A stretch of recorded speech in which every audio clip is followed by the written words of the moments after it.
What's going on, guys? Andrew Piluk Hockey here, back again with another video. We're looking at the topic that is still a big topic of discussion, and now with the recent news of Sebastian Aho signing a contract extension with the Carolina Hurricanes, William Nylander's name has been brought up again, and you can see the title. Is this going to force Nylander's camp to get him out of Toronto? If the Maple Leafs are not going to be affording him and giving him that contract, does this mean that they have to move on? So we will look at that in this video, but if you are new here, make sure to like this video and subscribe. I know there's a ton of you guys out there that watch these videos consistently. I can see the analytics behind it, and you aren't subscribed. If you didn't know, I'm trying to make this my full-time gig. I have multiple YouTube channels. It's my passion to make content. And I'd love to be able to make multiple videos a day for you guys. I'd love to be able to do live streams before and after games. So liking and subscribing does help a ton. It can make my dream come true. So please help me out there. But let's get into the video. So as you can see here, I'm just pulling it up briefly. Don Waddell, president and GM of the Carolina Hurricanes, announced, not today, but this is an old article, Aho signed an 8-year, $78 million contract extension. And the deal will start obviously next season because he's got a deal this year, much like William Nylander. And it will pay Sebastian Aho an average annual value, AAV, of course, $9.75 million through the 2031-32 season. I can't believe that the years are just flying by, that's when this contract is going to end. But nonetheless, Aho is a great player, all-round guy. He's a centerman. And these are some of the arguments that are going to be made. I'm going to look a little bit at both sides. But this contract right here probably doesn't help a lot of the guys that are looking for an extension past this season. Now, I know there's tax stuff and everything like that. We're not going to get into those details. It is a little bit harder for some teams to sign their players, Toronto being one of those places. I know there's been a lot of comments of people saying there's excuses for the taxes and blah, blah, blah. Brian Burke was the damn GM of the Maple Leafs, and he said that agents literally made the argument every single time about taxes in Toronto. So I'm going to believe a GM in the NHL, and he's saying that it's a little bit more difficult because of taxes. But there's a lot of arguments to be made here that Aho's the better player. There's a lot of arguments to be made that Nylander's the better player. But even though William Nylander is my current favorite Maple Leaf, I think Aho's the better player, and that this hurts Nylander's contract talks.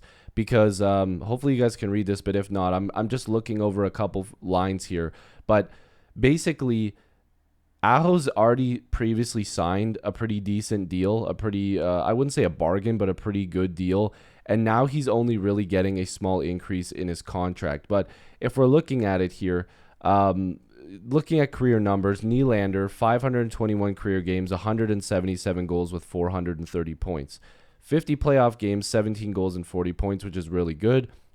Sebastian Aho in his career in 520 games, basically only one game off there. He has 218 goals and 468 points, so about 38-point difference there.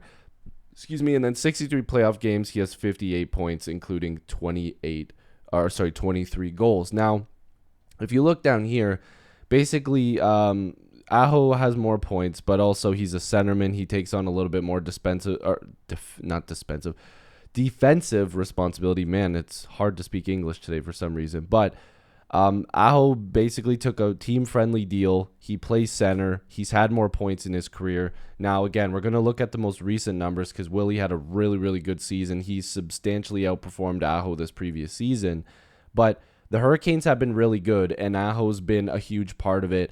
And having that defensive responsibility and playing a more well-rounded overall game, there's an argument to be made here that the Leafs shouldn't be offering William Nylander anything more than what Aho got, and maybe not even close to what he's been offered. Now, in the open market, if Nylander were to say, well, I'm just going to play out this year and then sign in the open market, with the salary cap supposedly going up $3 to $4 million, Nylander will get anywhere from $10 to $11 million easily. And if you think that's a lie, trust me, it's going to happen. If he gets to free agency, every year, free agents get overpaid. William Nylander's agents are looking at that and going, if you don't pay him and you don't extend him, we'll go to free agency. Does he want to leave Toronto? No, but we're going to get paid. But the Leafs can't care about that. They have to try to get this guy locked up. If he truly wants to be in Toronto and he wants to sign an 8-year deal, he's going to have to take a little bit of what would seem to be a friendly cut in his deal, a team-friendly cut, team-friendly deal, whatever you want to call it. There's a million different ways to say it. But he doesn't really have the negotiating power when you look at a deal like Aho just signed. And this could force the Leafs to trade Nylander if they feel like, first of all, they want to get cap compliant by getting multiple pieces that they could fit under the cap to replace Nylander, or they just know that they can't keep him around and they don't want to lose an asset. But you have to look at the other side of things where the team might not be happy losing a guy like Nylander unless they bring in immediate help that will replace his production and maybe on the back end as well on defense. You have to look at every little angle here, but this contract definitely, like I said, is not going to help Nylander's case. Now, like I said, I do want to look at the numbers from this past season. He was incredible his career year, 87 points in 82 games, 40 goals and 47 points. And you can see he's been progressively getting better in the last couple of years, and in the playoffs as well. He's been very, very productive over the last 3 seasons in the playoffs. And that's another thing.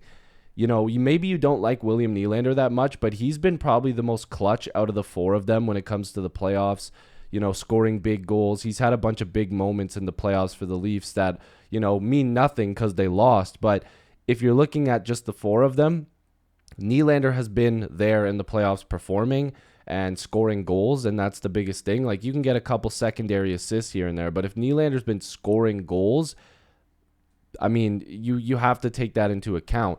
And then when you move over to Sebastian Aho, he only had 67 points this season in 75 games played, which is still very good. But again, Nylander outscored him by a little bit, 87 points to 67. You know, you're obviously looking at the better number there and thinking, okay, well, Willie had a career year. He had 80 points the year previous. He's been really good in the playoffs. His agents are going, if the salary cap goes up $10 to $15 million over the next 7 to 8 years, if you sign my guy to a $9 million contract, that's going to be nothing. That's going to be a bargain. His contract's going to look free in a few years. But the Maple Leafs can't afford to give him that money and then also pay Austin Matthews. So they have to find that common ground between $8.5 to $10 million. And people think that's not that much of a gap, but it's a substantial gap. And Nylander's agent, I think they're waiting to see what Austin Matthews gets, because if Matthews gets $13 million, well, they're going to be like, well, Matthews isn't $4 million better than my player, or $5 million, whatever Willie ends up signing for. They're going to say, we need to get a little bit closer because Nylander outperformed Austin Matthews this season. So it's going to be very tricky. The numbers aren't really going to, look too good for the Nylander side now, looking at this Aho deal. And the Leafs are probably going to be bringing this up. If they're still talking, which I hope they are, because, what are you doing if you're not talking? I know Steve Dangle has said that before. Like, what do you do all day? If you want to get this done, just lock in. I know the player needs to have some time off. The GM, the team, everybody needs some time off. But the Leafs are in a cap crunch here. Like, they need to figure this out. And again, Willie doesn't need the contract for this year. He needs it for next year. But if they're figuring out their future cap problems and their current cap problems, they need to get this done. They need to figure out what they're doing here in the short and long distance future. So as you can see, if I sent down Dylan Gambrell to the minors, the Leafs being $1.2 million over the cap, they have an extra forward, extra defenseman. They've got guys that are being, a little bit overpaid, I would say. I don't want to get into that too much. That Klingberg deal looks awful right now, in my opinion, but we'll hopefully, we'll hope for the best that he has a good year. But the Leafs really need to figure this out. And if they end up trading William Nylander, well, there's your cap space. You can do something with it. But if they sign him and they know that they're going to have him for 8 years after, that's great.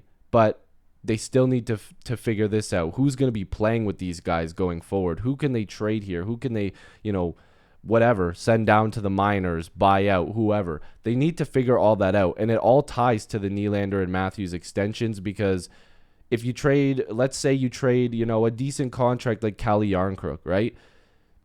That guy is on a pretty decent deal. If the cap goes up $2 or $3 million next year, you're going to kind of forget about that one. You don't want to end up trading that guy and then having to go out and pay somebody who maybe isn't as good as Calle Yarncrook more money. So everything ties into this Nylander contract.